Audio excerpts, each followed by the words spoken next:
Welcome to Time Lapse. Dead Men Still Speak. You know, we're in for an amazing journey together as we travel down through time, through lost civilizations. What we're going to discover is that the dead people of the past still speak to us today, especially through amazing predictions made back in the times of these lost civilizations. So let's begin our series with our first presentation, which looks at the secrets of the lost scrolls. How to know the future. This is the first of two presentations that actually go together.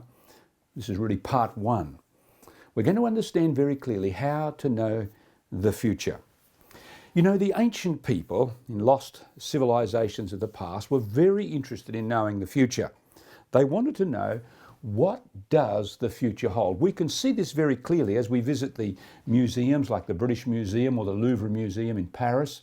They left us with these omen tablets. In this case, we have a bird omen tablet. According to the ancients, the flight patterns of the birds was supposed to be an indicator of what was going to happen in the future, especially from Mesopotamia. Then we have a sheep's omen tablet from the British Museum. They would take out the entrails of a sheep, its liver or whatever, and the colorations and the patterns and so on of the liver were supposed to tell them what was going to happen down in the future. And so they would change things in the present to try to avert the disaster or whatever it was that was going to happen. Very serious about these things, the people were. And of course today, many people around the world, in fact millions of people, want to know, what does the future hold? Where are we heading? And well, we might want to ask that question when you think of what's taking place. Think of the terrorism that has increased, especially since September 11, 2001. Shocking things have happened to many people, especially in the Middle East. Then there's those US-China tensions that are increasing today in our world. On top of that, of course, there's the rising crime rates in society.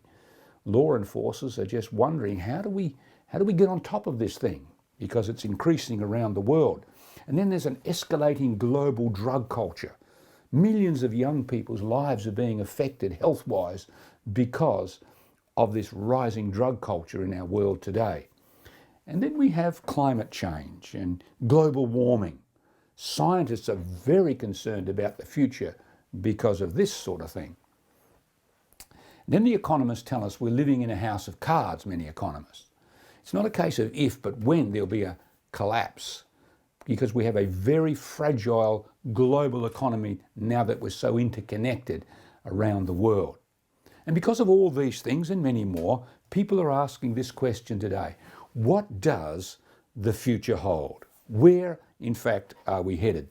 You think of the column centimetres given over to the psychics with the astrology charts and horoscopes and so on. Over the last 30 or 40 years, it's increased incredibly, the column centimetres, because you see, people want to know, what does my future hold? Where are we heading today? Then think about the year 2012. Remember the Mayan calendar? According to many psychics, the world was supposed to end at that time. But what actually happened? Well, nothing happened. It simply didn't take place. Now, I'm not knocking the psychics at all. I'm simply making a point here. It's not easy to predict the future. It's pretty hard business. Some of you will remember the year 2000. Remember that? The year 2000, what was supposed to happen? Well, we remember Y2K bug. The end of the world was supposed to happen. Thousands of psychics were working on it, but what actually happened? Well, again, nothing happened. And again, I'm not knocking the psychics. I'm simply saying it's not easy to predict the future. It's a tough business. Thousands working on it, but nothing happened. In fact, you know, These Times magazine some years ago did a survey on the predictions of the psychics, and they discovered that 6 out of 250 predictions were actually correct. Now that's just 3%. You could guess at it and do just as well. It's a tough business, in other words. In fact, in surveys done on the predictions of the psychics, they've discovered that the average leading psychic's batting average is just 16%. Those are the average of the leaders. Now, that's a pretty tough business, you see. So this leads us to a very important question. can we actually know the future, or is it just wishful thinking on our part? Is there a way to know the future? Now, let me tell you, as we journey to answer this question, if you came across a source that said, listen, I can predict the future, you'd want to know two things. You'd want that source to have two essentials of that person or that book that you're reading about the future. Two things you would want. Number one, you would want historical accuracy. By that we mean the person that's making predictions gets the facts right in the present and from the past. If they can't get the information from the past or the current events correct, how can you trust them with what they say about the future, which is even harder? So you'd want that, historical accuracy. Secondly, you would want a proven track record of fulfilled predictions. In other words, you would want a batting average of 100%. Let me put it this way. Imagine I said to you, listen, I know the stock market well, and I'm making a prediction that tomorrow morning Qantas shares are going to hit an all-time low, 1 cent apiece. But a couple of days after that, they're going to go up to $100 a share, a high. But 2 days after that, they're going to go right back to 1 cent apiece again. So here's my advice to you as somebody who says he knows the stock market. I suggest you sell your house and get as much money as you can for it, borrow money from the bank, from people, and buy as many of those shares tomorrow morning while they're 1 cent apiece. But keep them just for 2 days, and after 2 days when they're $100 a share, sell them off immediately because it's going to go down to 1 cent a share again. And you'd make a windfall, wouldn't you? Now, are you going to go and borrow money from the bank and sell your house because Webster says so?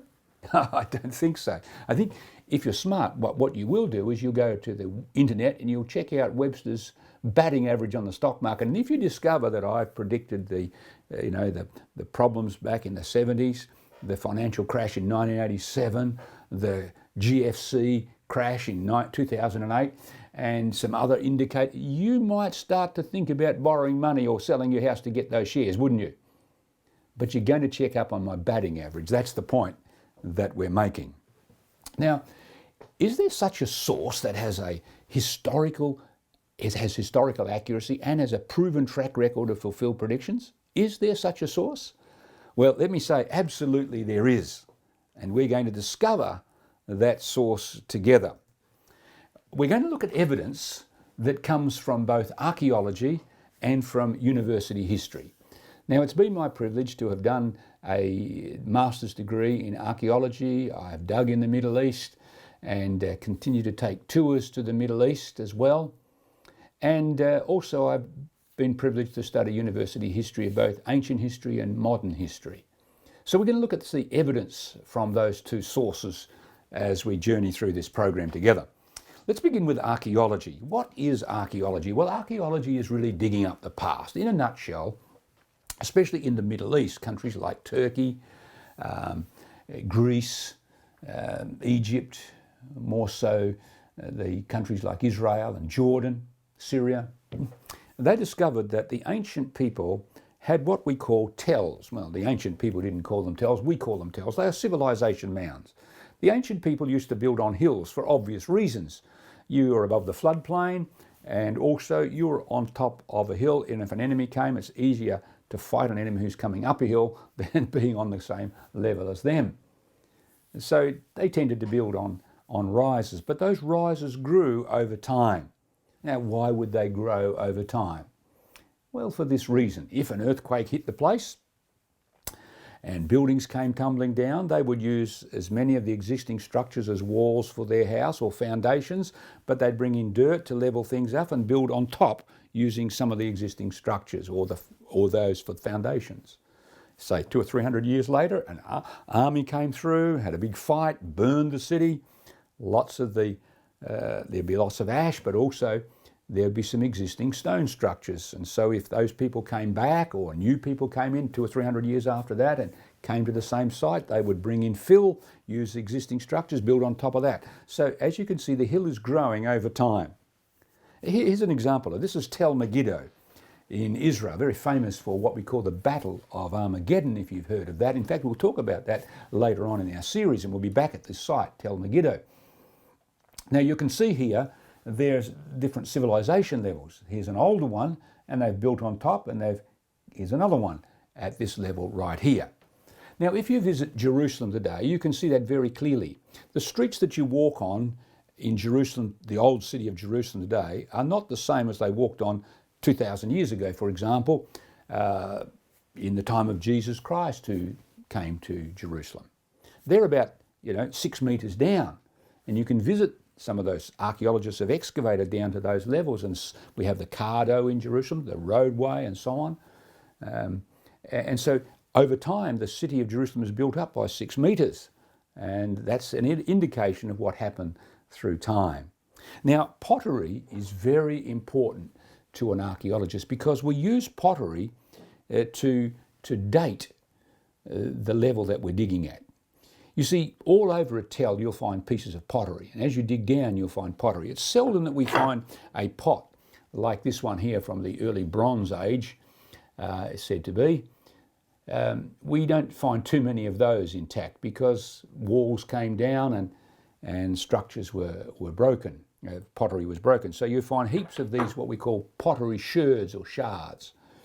Now, an archaeologist doesn't need a whole pot to date. He just needs the bottom or the rim at the top, because he can tell from the shape, what sort of a pot it is, and the type of rim or the base, and that's all he needs. You also have handles like this one here, a handle of a big pot. You can see here, this is the handle part.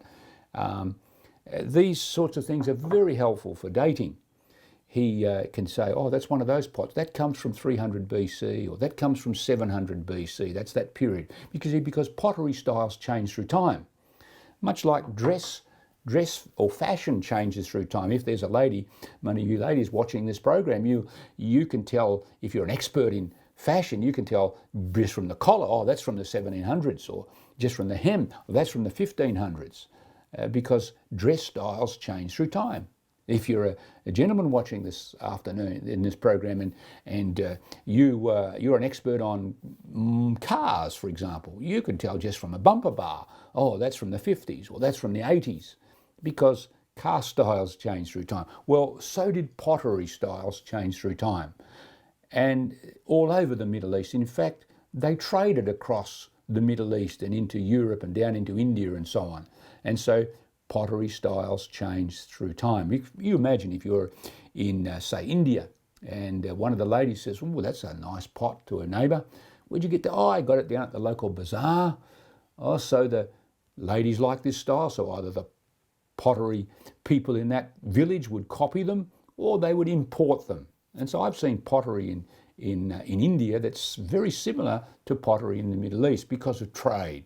So pottery styles are change through time and help us to date where we are as we dig down those layers. So that's basically how archaeologists work. Now, when you dig, you sieve every inch of dirt in a tell. You dig a big square and you work your way down and look at the layers as you're digging down, and you sieve everything, because the pieces you find tell a story and help us put the story together. For example, say you're digging somewhere in Israel and you found a whole bunch of pig bones. Well, guess who probably didn't live here? More than likely it wasn't the Israelites, because they don't eat pigs, haven't for centuries, you see. We find coins sometimes. They help us to date things as well. We find seals, ring seals, cylinder seals, many things that we discover. Bones of animals tell us what they ate and so on. So this is how archaeologists work, to put the story together, and also we find some things in the dirt as we dig that indicate or help us to put together history as well. So let's begin. Let's move now to look at the most important discoveries of archaeology. Now, of course, probably the most famous is the treasures of King Tutankhamun, and we'll come to those in a program in the future. But these are the most important discoveries, the most significant.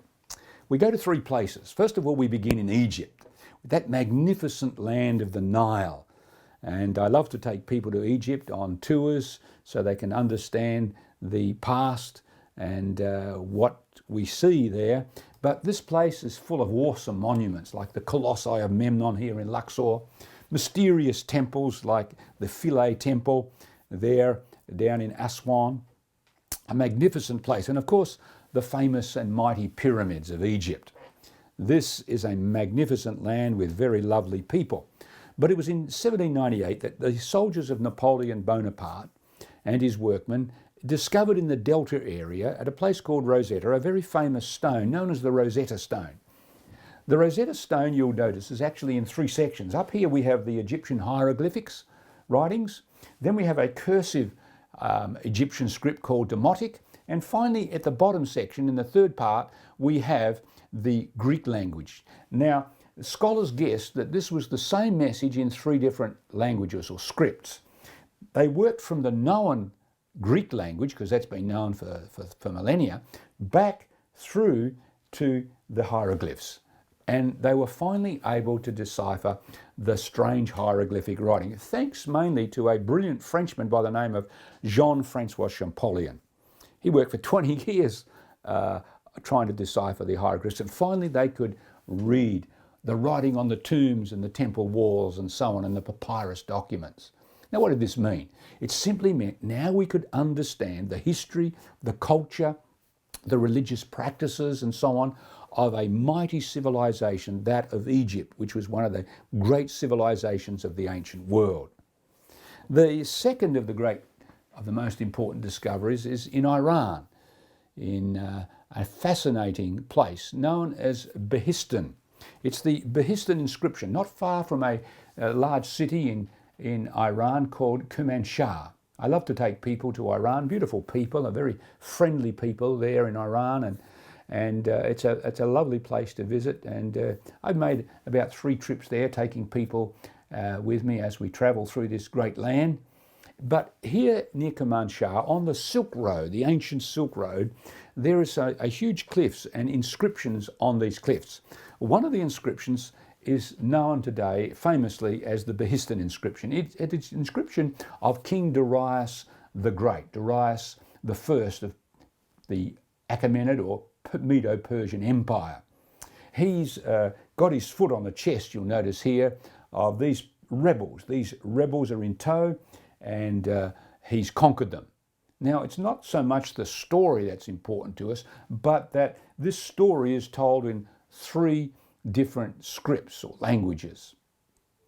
And these are all in the cuneiform script, the strange script of Mesopotamia, made with a stylus on clay tablets that were moist. They pushed their stylus into them like a wedge-shaped instrument and then dried them in the sun, and that was their writing, the cuneiform script. And thanks to a brilliant English soldier by the name of Henry Rawlinson, they were finally able to decipher this script. And so today we can read the writing on these clay tablets, and there are absolutely thousands of them. They found, in fact, 20,000, I think it was, clay tablets just in the library of Ashurbanipal, the Assyrian king.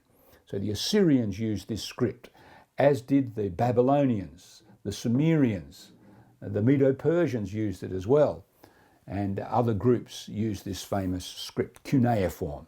So what did this mean? Well, in Mesopotamia, believed to be the cradle of civilization, they were now able to understand the history, the culture, the religious practices and so on of the people of Mesopotamia, famous and great civilization. This was very significant to them. And today we can read thousands of these clay tablets and understand, put together their history. The third of the most important discoveries was found here in the Dead Sea area, at a place called Qumran in Israel, on the edge, the northwest edge of the Dead Sea. Here in Qumran in 1947, a young Bedouin boy and his friends were minding the clan's goats of a Bedouin clan when one of the goats strayed up into an area of some cliffs and some caves. The boys threw a stone at the goat to bring it back, but stone missed and it went into a cave, and they heard the sound of breaking pots. They raced up there, no doubt hoping to find treasure, but all they found when they got up there were these old pots, and inside some very old scrolls.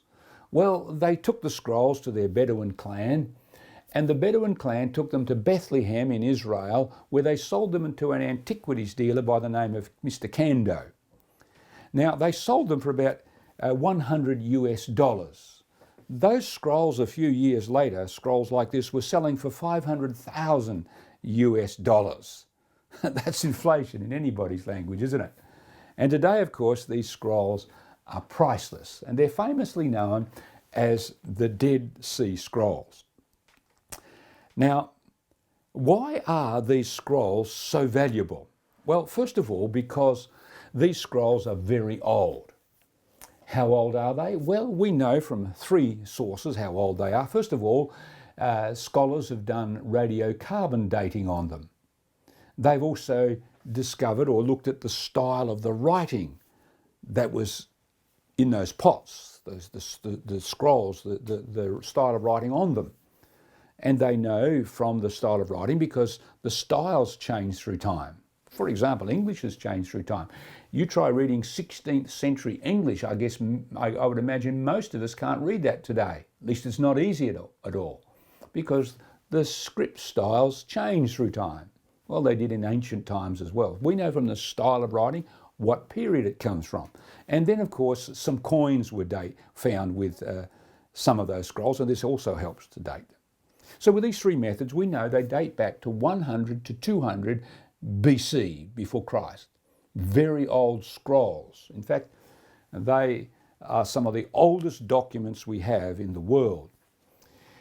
Secondly, they're famous and very priceless because they have ancient predictions with a proven track record. This is one of the most important things. There's incredible predictions in these things, and they're very ancient, and we're going to see they have a proven track record as we trace them through this series. Well, what were these scrolls that were discovered back then, especially in the early 1950s and late 1940s? Well, first of all, about 30% of them were the customs and the practices and the living habits and the behaviour of the group of Jewish monks who it's believed copied these scrolls. We believe it was the Essenes. Another 30% were their religious beliefs of this group of monastics out there down in the Dead Sea area. But the greatest proportion of them, about 40% of them, were parts of what we call the Bible today. You might have seen a Bible in a motel room, maybe you have one in your own home, or you go to a church or something. Every book of the Old Testament, that's the first part of the Bible, was discovered in this collection, except the book of Esther. So this is the old, or the first half of the ancient biblical records. The third reason they're priceless and very important is because the Bible actually hasn't changed through time.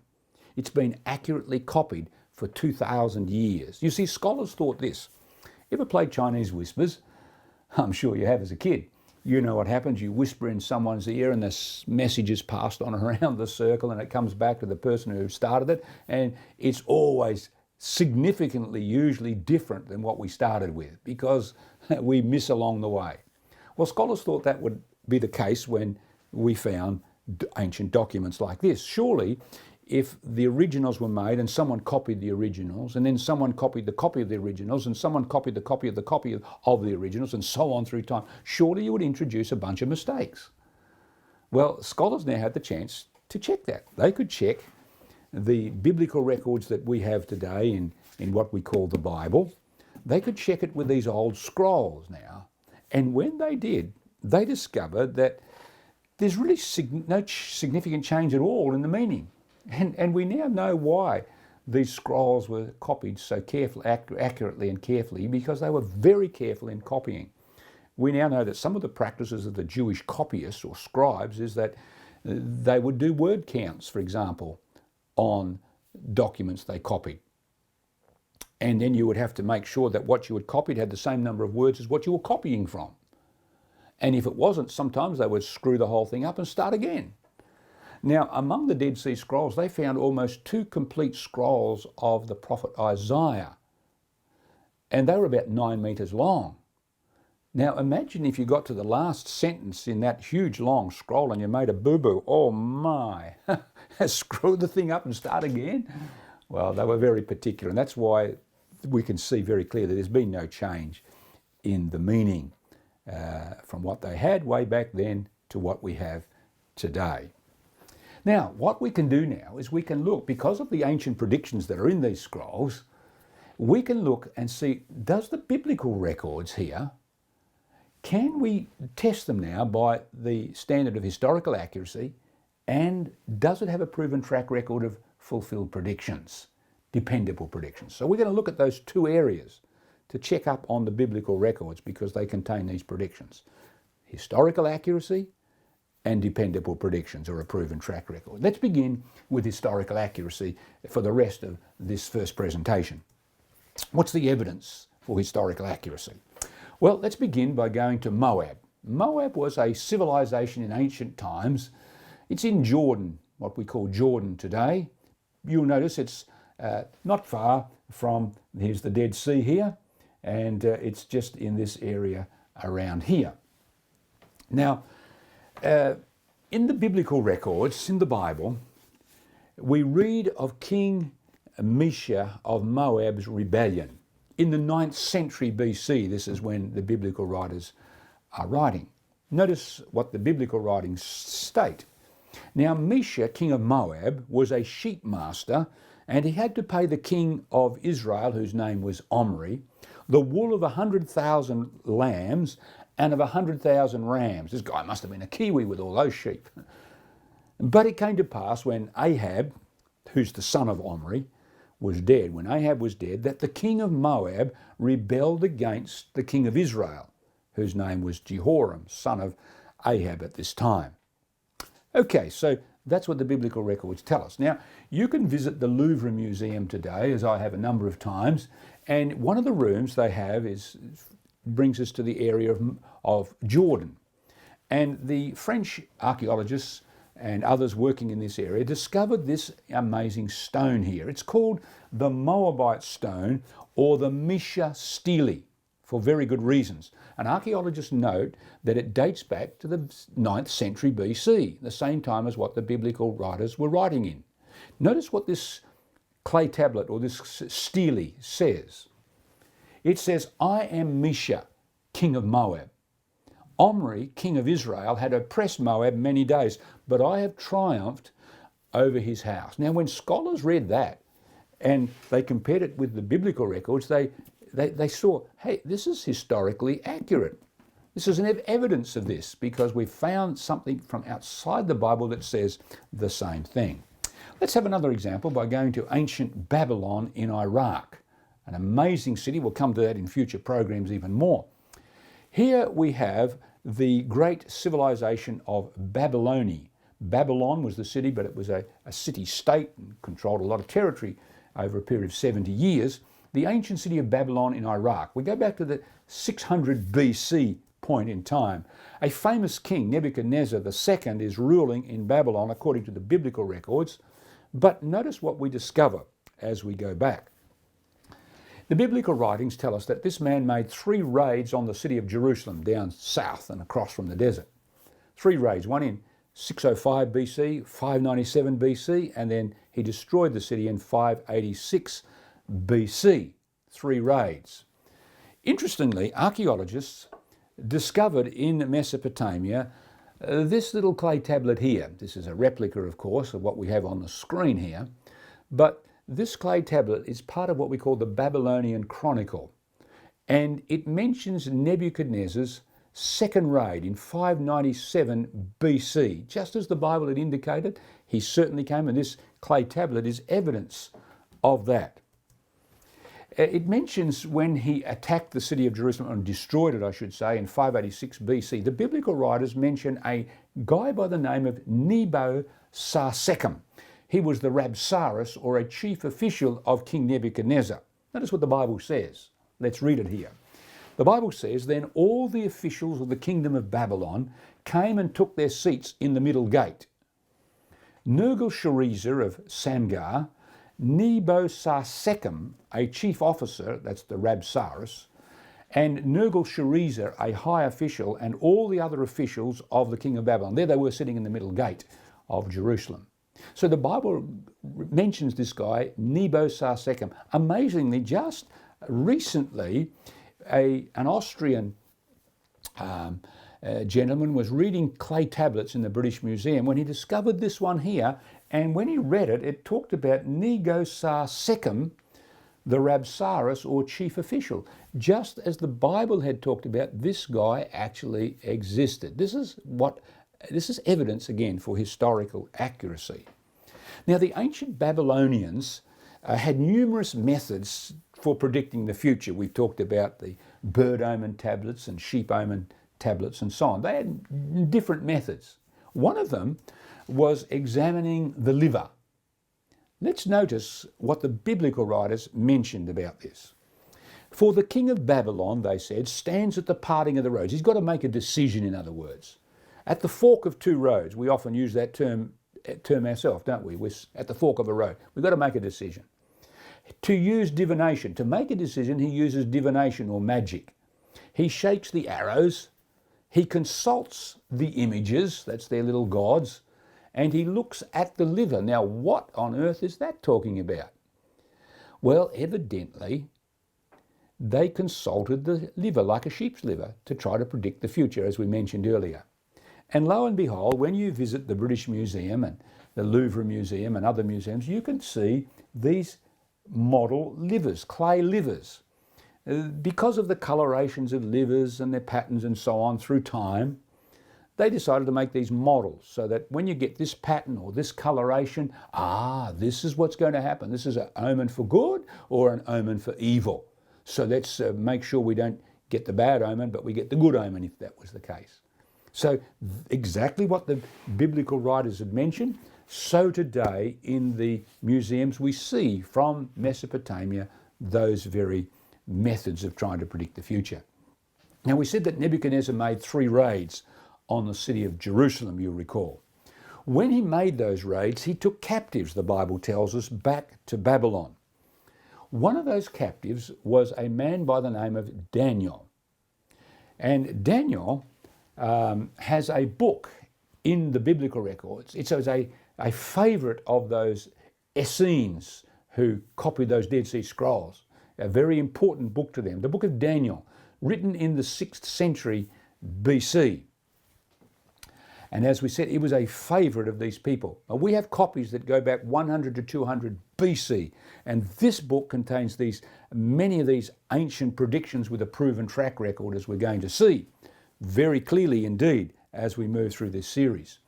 Many of these predictions made by Daniel the prophet concern our own time, right down in our day, as we'll see. Now, in his 4th chapter, Daniel mentions that Nebuchadnezzar was the founder of what we call the Neo or the New Babylonian Empire. Here we are at the Ishtar Gates. Now, by the way, before we proceed, scholars said, no, Daniel's wrong. That's wrong. We know the builder of this New Babylon after the Assyrians had destroyed it and so on. The builder of this New Babylon was a queen by the name of Semiramis. But when they excavated Babylon, the German archaeologists, Koldewey and others, they discovered the Ishtar Gates. They are in Berlin today because the Germans took them down brick by brick and transported it all to Berlin, where you can visit the Pergamon Museum. And on the side of the Ishtar Gates is this inscription, which says, I, Nebuchadnezzar, laid the foundation of the gates. It became very obvious to archaeologists that the Bible was right and they had been wrong in their understanding. In fact, when you visit the museums of the world, you'll discover in some of the museums these bricks from Babylon, and they have Nebuchadnezzar's name on them. I have a friend who has some of these parts of these bricks, which sometimes I use in my presentations. I borrow them from him. So it was very clear the Bible was correct. Historical accuracy is certainly there in the records of the ancient prophets or psychics, another name for prophets. Now let's come to central Turkey as we wrap this up, our first presentation. I want us to visit the Hittite civilizations.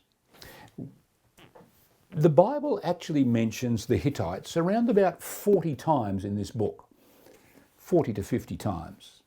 But scholars never found any mention of these people in history. And so the criticism was levelled at the Bible that this is another Bible myth, a Bible blunder, a mistake. It's not true.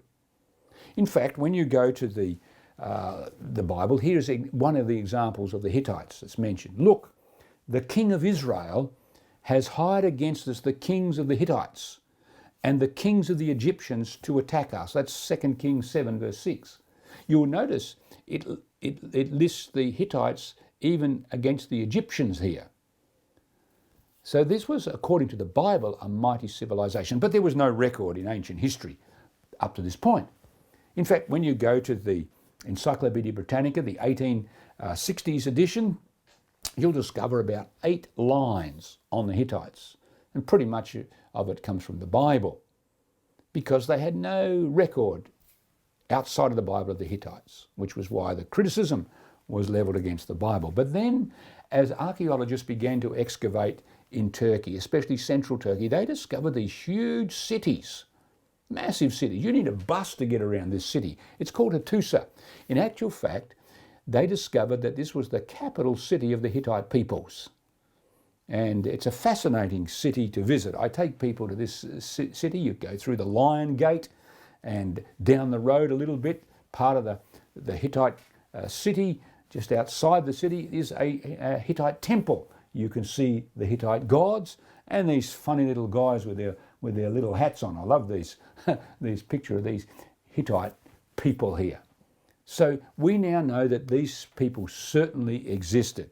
In fact, when the Egyptian hieroglyphs were understood and they began to read the inscriptions on the tombs and the temples of ancient Egypt, one of the inscriptions they found was right here at Abu Simbel, in the temple of Ramesses II, or Ramesses the Great. And we have an inscription here inside this temple. Let's go inside, and we see Ramesses II, or Ramesses the Great, fighting the Hittites. They certainly existed. In fact, there's a treaty out the front of this temple that you can see today. But if you go to the Istanbul in Turkey, you will see on display a peace treaty, an Egyptian Hittite peace treaty between Hattusili III of the Hittites and Ramesses II of the Egyptians. The biblical writers were absolutely correct. The Hittites were a great civilization. In fact, today, we know they rivaled both the Assyrians and the Egyptians. They were a powerful force in the ancient world. This is what we're indicating by historical accuracy. No question that for the first of the two essentials, the biblical writings have got that spot on, historical accuracy, which is why one of the greatest archaeologists of our age, W.F. Albright, who was the author of over 800 works on archaeology and related topics, and who was also the director of the American Schools of Oriental Research, ASOR. This is one of the creme de la creme archaeological societies for the Middle East. Notice what this gentleman wrote after digging for many years in the Middle East. Notice what he wrote. In the centre of history stands the Bible. Thanks to modern research, meaning archaeology, we can now recognise its substantial historicity, its historical accuracy. To sum it up, he says, we can now treat the Bible from beginning to end as an authentic document of religious history, which is one reason why many archaeologists who dig in the Middle East, they use the biblical writings as one of their tools to understand what's going on because of its historical accuracy. So, number one, we have seen the first essential, and we'll see other evidence of that as we proceed because it's everywhere. Historical accuracy. The question now is, does it have a proven track record of fulfilled predictions? We'll look at that in our next presentation, Amazing Discoveries in Lost Civilizations, Beyond Reasonable Doubt.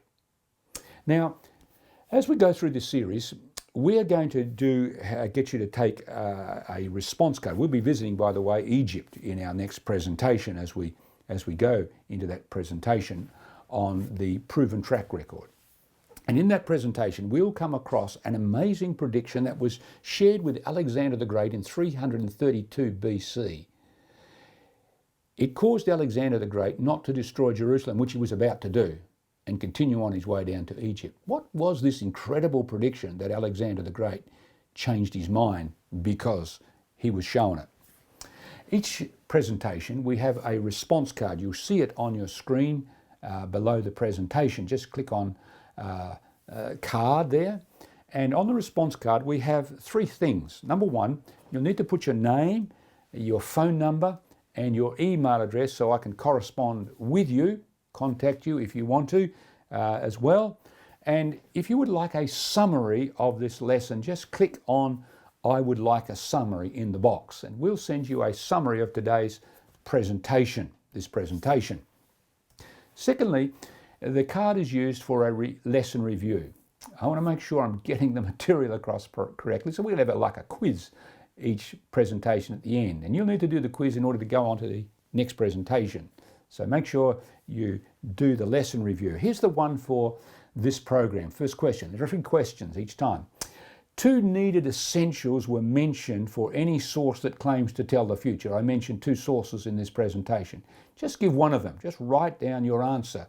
What's one of the sources, one of the essentials, I should say, for any source that purports to tell the future? I gave 2. Just give us one. Second question I want you to fill out here. What place in Israel were the Dead Sea Scrolls first found? There was a place on the northwest corner of the Dead Sea. Just write the answer in there. This helps us to review the lesson together. Then thirdly, what was the name of the civilization in Turkey thought to be a mistake of the Bible? You remember we visited a famous Hittite city in Turkey. What was the name of the civilization in Turkey thought to be a mistake of the Bible? So put the answer in there. Then there's a place for you to reflect on this lesson, and we'd like you to jot down a sentence or a couple of words that just your reflection on this lesson. As you thought about this first lesson in our masterclass series, Time Lapse, just write your reflection. It doesn't have to be long at all, but you need to put a small reflection in there in order to proceed to the next presentation. So just put that in. And then if you have a question, you can write in your question and I will contact you via email to answer your question. So just type that in there or write that in there. My question, you don't have to have a question to proceed, but you certainly need to answer the review question and you need to give a small brief reflection or a longer one if you choose. And then if you have a question, put that in. Remember, put your name, your phone number and your email on the card. And then I would like a summary of this lesson. If you would like that, check that box and make sure you click submit so that the card is sent through to myself. Well, we're glad you were with us in this first presentation. We look forward to you in our next time lapse presentation, Dead Men Still Speak. We'll see you then.